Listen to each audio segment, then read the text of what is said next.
Si nuestro país estuviera gobernado por una dictadura militar y yo les hiciera la invitación a levantarse contra ellos, a desobedecer y a cuestionar sus ideas, creo que no solamente sería un irresponsable, sino que también sería el culpable intelectual de llevarlos a la muerte, los que tienen más suerte a la cárcel, a la desaparición, como ocurrió en nuestro país y en otros países también, y a la vulneración y a la violación sistemática de sus derechos humanos. Fue más o menos lo que pensó el apóstol Pablo cuando pensó en cómo debía ser la actitud de la iglesia cristiana frente al imperio. Ustedes recuerdan que Jerusalén era gobernada por el Imperio Romano, y por esta misma razón Pablo les dio una serie de consejos bastante racionales, como por ejemplo en Romanos 13 dice: sométase toda persona a las autoridades superiores, porque no hay autoridades sino de parte de Dios, y las que hay por Dios han sido establecidas. Continúa dando las explicaciones. Este consejo, instrucción, como le quieras llamar, debe leerse en base a su contexto, muy parecido a la pregunta o a la idea que yo les hacía al comienzo. Pablo hubiese sido un tremendo loco e irresponsable si él le hubiese dicho a su iglesia: levántense contra el imperio. Era llevarlos derechamente a una carnicería, ya que era como intentar lanzar hojas de otoño contra espadas y soldados muy bien entrenados. Era un consejo desde un punto de vista racional, era completamente inteligente lo que él le estaba aconsejando en ese momento a su congregación. Pero ¿qué pasa en un sistema totalmente distinto como lo son hoy en día las democracias? En la cual nosotros como ciudadanos tenemos el derecho de votar, de escoger a nuestras autoridades para que nos gobiernen. Es totalmente distinto. Claro que debe ser distinto si en una democracia el poder radica en las personas, en el pueblo, como llaman algunos escritores. Somos nosotros quienes nos ponemos de acuerdo por, en este caso, pensar en el futuro de las políticas públicas, por ejemplo, por nombrar algo.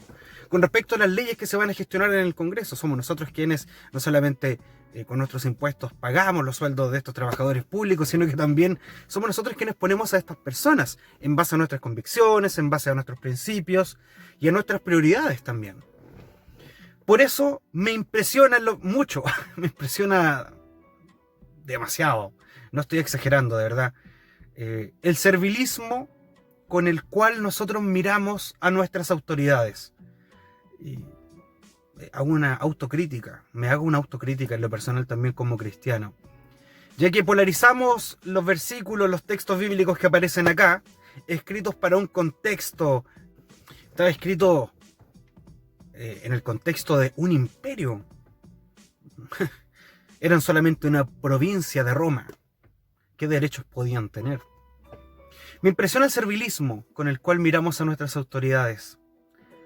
Veo explicaciones como: pero Jesús dice que hay que poner la otra mejilla.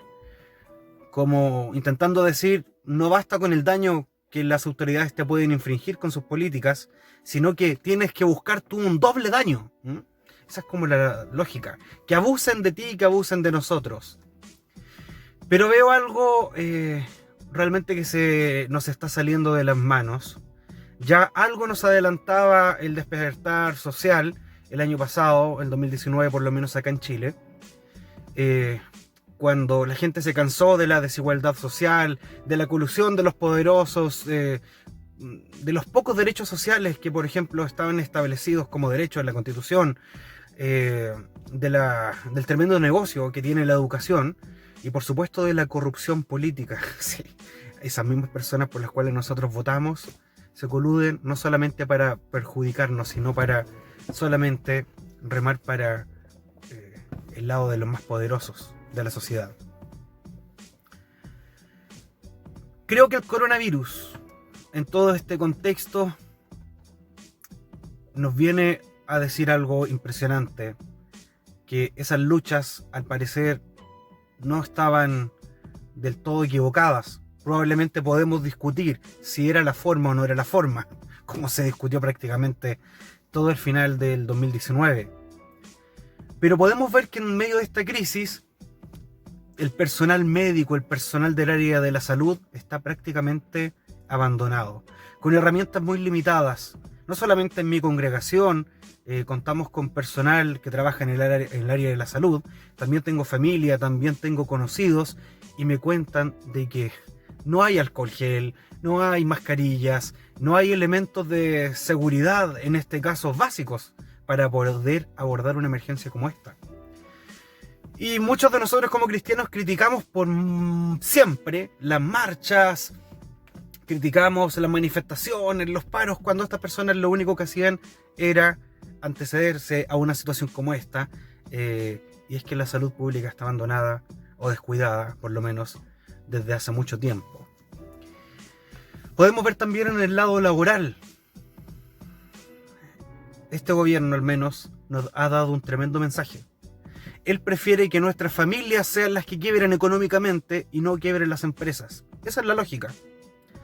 Entiendo perfectamente el argumento, la retórica que utilizan. ¿Cómo es posible que las pequeñas empresas puedan pagar los sueldos? Por eso nos están diciendo que tu familia quiebre, pero que no quiebre la empresa. Hay muchas contradicciones y mentiras con respecto a los informes de reportes médicos. No hay que ser un experto para darse cuenta. Hay contradicciones, incluso fuego amigo, como le llaman en la política. Ellos mismos se tratan de mentirosos. Ellos mismos dicen que están ocultando información. Por lo tanto, la crisis del coronavirus nos hizo estrellarnos con esta realidad que venía desde hace mucho tiempo, transformándose en un malestar, en un enojo. Los test, por ejemplo, para detectar si alguien está contagiado de COVID-19 son uno de los más caros acá en Sudamérica. Es algo totalmente irrisorio. El sector privado estaba cobrando hasta 120.000 pesos por un examen. Tuvieron que por ahí presionarlos un poco para que bajaran hasta 60.000 pesos, solamente para ver si uno estaba contagiado o no. Cuando al Estado, por ejemplo, le cuesta no más allá de 12.000 pesos. Especulación por parte de las empresas, para comprar una simple mascarilla y alcohol gel hasta 100 veces más caro. Entonces, he escuchado comentarios de gente de nuestro sector cristiano decir: hay que seguir orando por el presidente, hay que seguir orando por las autoridades, porque la Biblia dice que hay que someterse a ellas, así que no podemos reclamar absolutamente nada. Eso se llama servilismo, eso se llama ignorar los contextos con respecto al tiempo en el cual se escribieron las cosas. Debemos dejar de ser ciegos. El mismo Jesús, les voy a dar solamente 4 ejemplos.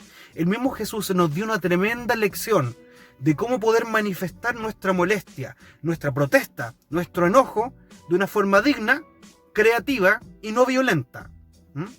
Por ejemplo, Jesús, cuando entró en Jerusalén, Mateo 21 específicamente, la entrada triunfal que hace en un asno, en un animal supremamente humilde, en comparación a las entradas triunfales del emperador, de los reyes, pomposas, en majestad y muy costosas.